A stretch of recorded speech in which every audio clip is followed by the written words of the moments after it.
தந்தை, மகன், தூய ஆவியின் பெயராலே ஆமேன்.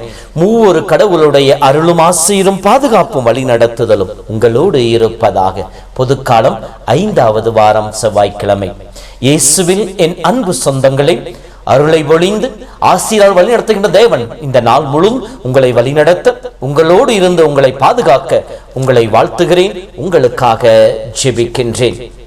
அன்பார்ந்தவர்களே, திருப்பாடல் 141:2 தூபம் போல் என் மன்றாட்டு திருமுன் ஏற்றுக்கொள்ளப்படுவதாக, மாலை பழி போல் என் கைகள் உம்மை நோக்கி உயர்வனவாக என்று சொல்லி திருப்பாடல் ஆசிரியர் பாடுகின்றார். ஆண்டவரை நோக்கி நாம் மன்றாடுகின்ற பொழுது, ஆண்டவரை நோக்கி நாம் ஜெபிக்கின்ற பொழுது, நம்முடைய வழிபாடு உதட்டளவில் இல்லாமல் உள்ளத்தில் ஆண்டவரை துதிப்பவர்களாக, உள்ளத்தால் ஆண்டவரோடு இணைந்து வாழ்பவர்களாக இருக்க வேண்டும் என்பதைத்தான் இன்றைய வார்த்தைகள் நமக்கு சொல்லி காட்டுகின்றன. இன்றைய முதல் வாசகத்தில் சாலமோன் ஆண்டோடைய ஆலயத்தில் திருப்பிடத்திற்கு முன்னால் ஜெபிக்கின்றார். எப்படி?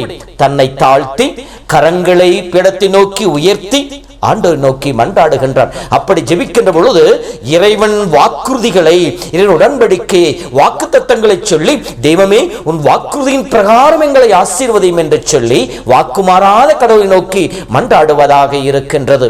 மேலும் நிகழ்காலத்தில் ஆண்டவரே, இதோ இந்த இடத்திலே, இந்த ஆலயத்திலே, இந்த கட்டடத்திலே உம்முடைய பிரசன்னம் முழுமையாய் தங்குவதன் வழியாக உம்முடைய கண்படுகிற இடமாய் இந்த இடம் இருப்பதினாலே இங்கே வந்து ஏறெடுக்கின்ற ஒவ்வொரு மன்றாட்டுக்களும் ஆசீர்வதிக்கப்படும் என்கின்ற நம்பிக்கையோடு ஆண்டவரை நோக்கி ஜெபிப்பதாக இருக்கின்றது.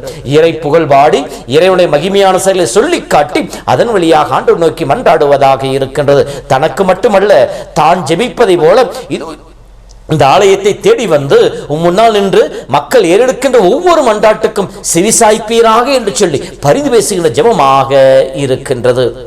இது உள்ளத்தின் ஆழத்திலிருந்து உண்மையாய் சொல்லுகின்ற ஜெபமாக இருப்பதினாலே ஆண்டவரின் ஜெபத்தை ஏற்றுக்கொண்டார். அதற்கு மாறாக இந்த நற்செய்தியிலே படிப்பதை போல பரிசேயர்களும் மறைநூல் அறிஞர்களும் ஆண்டவரை துதிக்க வந்தார்கள், ஆண்டவரை வழிபட தொழுகை கூடங்களை தேடி வந்தார்கள். அங்கே முதன்மையான இருக்கைகளை தேடிக்கொண்டார்கள் மற்றும் எல்லோரும் எங்களை புகழ வேண்டும் என்று சொல்லும் விதத்தில் ஜெபித்தார்கள். எனவே அவர்களை பார்த்து சொல்லுகிறார், இவர்கள் உதட்டால் என்னை புகழ்கின்றார்கள், இவர்கள் உள்ளமோ என்னை விட்டு வெகு தொலைவில் இருக்கின்றது, இவர்கள் என்னை வழிபடுவது வீண் என்று சொல்லி இறைவாக்கில் சொன்னதாக சொல்லப்படுகின்றது. அன்பு சொந்தங்களே, நாம் ஆண்டவரை தொழ ஆலயத்தை தேடி வருகின்ற பொழுது, ஆண்டவர் ஆலயத்திலே நாம் அமர்ந்து அவரை நோக்கி பார்க்கின்ற பொழுது நாம் எத்தகைய மனநிலையோடு இருக்கின்றோம்? என் வழிபாடு, என் ஜெபம் எப்படிப்பட்டதாக இருக்கின்றது? ஆண்டவருக்கு முன்னால் என்னையே தாழ்த்தி கொள்பவனாக, இறை வாக்கு தத்தங்களோடு இணைந்து இறை புகழ் பாடி இறைவனை மையப்படுத்துவதாக, இறை அருளுக்காக அவரை நோக்கி கரம் விரித்து மன்றாடுவதாக, தொடர்ந்து நேற்றும் இன்றும் என்றும் மாறாத கடவுள் என்கின்ற வாக்கு தத்துவத்தின் பிரகாரம் என்றும் மாறாத கடவுளை, முக்காலங்களுக்கும் நமக்கு அருள் புரிகின்ற கடவுளை புகழ்ந்து போற்றி நம்பிக்கையோடு ஜெபிப்பவர்களாக இருக்கின்றோமா?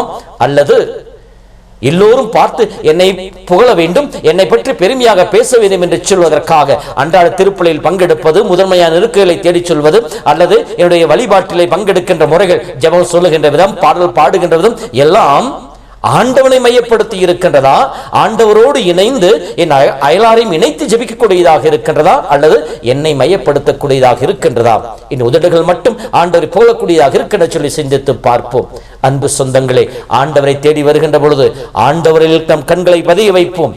கடவுள் சொன்னார் அல்லவா, என்னை நோக்கி பாருங்கள் மகிழ்ச்சி அடைவீர்கள், வெட்கத்தால் தலைகுனியை மாட்டி என்று சொன்னாரே, அந்த தேவனை நாம் உற்று நோக்குவோம். எனவே எபேசியர் புத்தகம் 4:16 எனவே இரக்கத்தை பெறவும் ஏற்ற வேளையில் உதவக்கூடிய அருளை கண்டடையவும் அருள் நிறைந்த இறை அரியணையை துணிவோடு அணுகி வருவோம் என்கிற வார்த்தையின் பிரகாரம், ஆண்டவரே என் மன்றாட்டை உன் கரங்களை ஒப்படைத்தேன், நீ எனக்கு அருள் புரியும் என்கின்ற அந்த ஒரு மனநிலையோடும் ஆண்டவர் நோக்கி ஜெபிப்போம். இறைவன் நம் குரலை கேட்டு நம் ஜெபத்தை ஆசீர்வதிப்பார். நம் வழியாய் இந்த உலகமும் உலகிருக்கிற மக்கள் இனங்களும் ஆசி பெற்றவர்களாய் மாறுவார்களாக. உதட்டால் அல்ல, உள்ளத்தால் வழிபடுவோம். உண்மையான மனநிலையோடு வழிபடுவோம். உள்ளார்ந்த அன்போடு உறவுகளோடு இணைந்து ஆண்டவரை துதிப்போம். இறை ஆசி பெற்ற மக்களாய் வாழ்வோம். ஆண்டவர் உங்களோடு இருப்பாராக.